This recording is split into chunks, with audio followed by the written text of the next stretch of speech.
when Jay was going after B was a very young woman. Now, I did a Roccawear photo shoot in Colorado, and I think it was during the winter time of '06 or '07. And Naomi Campbell was there, actress Jamie King was there, Jay was there, B was there, and he rented this house, and we were supposed to do this rap party for this photo shoot. We rented this house, and we were watching LeBron play, and after the game, it had to have been like 10 or 11 o'clock. So we getting ready to party. Mind you, it's all adults. There was a 13-year-old or a 14-year-old teenage Latin girl that was there, and I think she had to leave because she had school and she had to do homework, but she brought her mother with her. So it was no funny business going on, which I could respect that. So when 11 o'clock hit, we turned on the music, we started drinking, and then out of nowhere came these young children. I don't know where they came from. For a rap party at 11 o'clock at night, drinking, loud music, and us dancing wild, like, I don't know where these kids came from. And then I happened to sit down because I was dancing with one of the assistants. And I sat next to this child, and the child sat next to Beyonce. So I hear B say something about, doesn't this look sexy, or isn't this sexy? And in my mind, and mind you, I'm not awakened as I'm awakened now. So in my mind, I'm like, what did she just say? And then I didn't pay no attention to it. And then, you know, obviously the liquor took hold of me and I had to leave. So I said bye to everybody and left. But those kids remained. I don't know if those kids were from the photo shoot themselves, but the fact that these kids came around adults during drinking hours or partying hours was already alarming to me. So when I hear something like this happens, I can't really discount it and say, oh, he could never do this, because I'm hearing stories, I'm seeing it with my own eyes, and I've been in situations where something don't sound or look right, and it's usually involving children. Larry, you've just blown my mind, and so I'm gonna have to ask you to. I just want to be clear on what I just heard. In 2006 or 7, yeah, you're in Colorado at a winter party with Jay Z and the people with Roc Nation. And it was the people who helped out with the photo shoot. It was a winter campaign that we shot. Mm-hmm. And it's at some very nice mansion somewhere in Colorado. Yeah, up in the mountains somewhere. And Beyonce is sitting relatively close to you, and there's a child there. And, and this is after 11 o'clock at night. And she says, "Doesn't this look sexy?" Mm-hmm. Beyonce, the singer. I ain't gonna lie to you. Yes. Yes. And the reason why I believe you, I'm not gonna put a name to this. The reason why I believe you is like they get you out there and they float little test bubbles out there to see if you bite. Mm-hmm. It's like going fishing. Does the bob? Did I get a nibble? Did the bobber go down? Because I've been in that situation. I'm not gonna name names, but it was a prominent sports media figure that I had a social gathering at my apartment in downtown LA, Apex building. Probably 20 people inside my apartment, and someone tried to engage me in a conversation about, can't you understand why older men find 14 and 15-year-old women attractive? And I was like, no, I really can't. And then they followed back up, and I was like, and then I just walked away, and I made a mental note like, hey, this person is on some different shit, quite frankly. And I was like, and it shocked me because I wasn't expecting this from this person, and it's always stuck with me.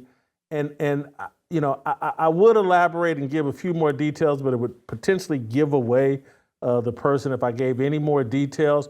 But it was just like a test, and I can remember like, yeah, I just failed that test. And so whatever they got going on out here in LA, and they trying to figure out if they can get me in some kind of conversation about whether I was attracted to 14 and 15-year-old women, I just failed that test. So I don't think you're lying or exaggerating. I think that is real out there in Hollywood. It's part of the reason why I left Los Angeles. And Larry, to me, it's like you've watched the Godfather 2 movies, mafia movies. And what the music industry in Hollywood is much like the mafia. It's like the Sopranos in terms of you can't become a made man until you've killed somebody in the mafia. You gotta make your bones, and it sounds to me in Hollywood and in the music industry, if you want to make it to the top, you must be involved in some sort of sexual deviancy before and they must know about it before they fully trust you. Do you agree with that? I absolutely agree, because we all know how shameful it is to be messing around with a child, no matter what the age. And they know that the majority of the people in this country or in this world do not sit by and will not let anybody abuse children. So that's more of a shame thing they can control you with.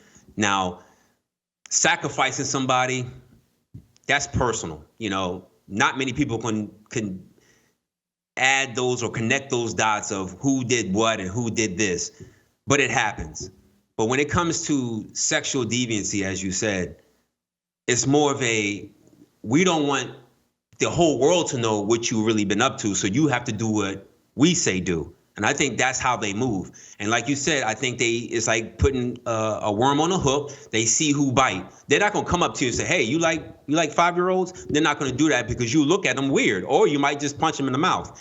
But they'll put you in situations where if young children are around, they'll move you into it. It may not be a 5-year-old, but it'll start at a 19-year-old at a party. It'll go from a 15-year-old at a party. Then you show up at somebody's private home and residence, and it's like a 9-year-old. And then they keep going to see how far you can go. And I don't want to imagine it, but I know they're going as far as they can go until they get into animals. And I know when it comes to sexual deviancy and it comes to lust, there is no backstop to that until you reach an animal. And that's where, if we talk about the days of Noah, that's exactly where sexual deviancy ends up. It ends up with animals. The other element, and this is because I used to drink and I used to smoke a little weed.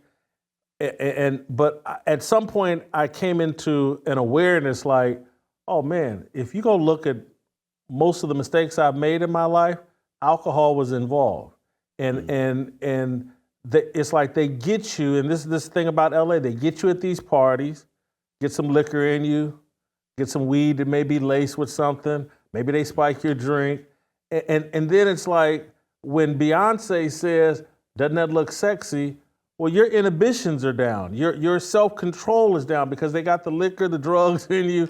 And the next thing you know, you're doing things you wouldn't do sober, and they just happen to have a camera on it and pictures of it. And then they have you for the rest of your life.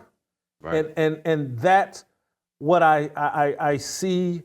I mean, I just, not to go to, but it's just like, I look at the dude, Baby from Cash Money. I'm like, he's kissing all these dudes in the mouth, and he got this prison mentality. And I was just like, dude, all these guys, they're not in control. They accept the money, and then they promote the wickedness. It's very, once your scales come off your eyes, it's so easy to see. And I'm glad you connected it to the Bible, because that would be the last thing I would want to bring up.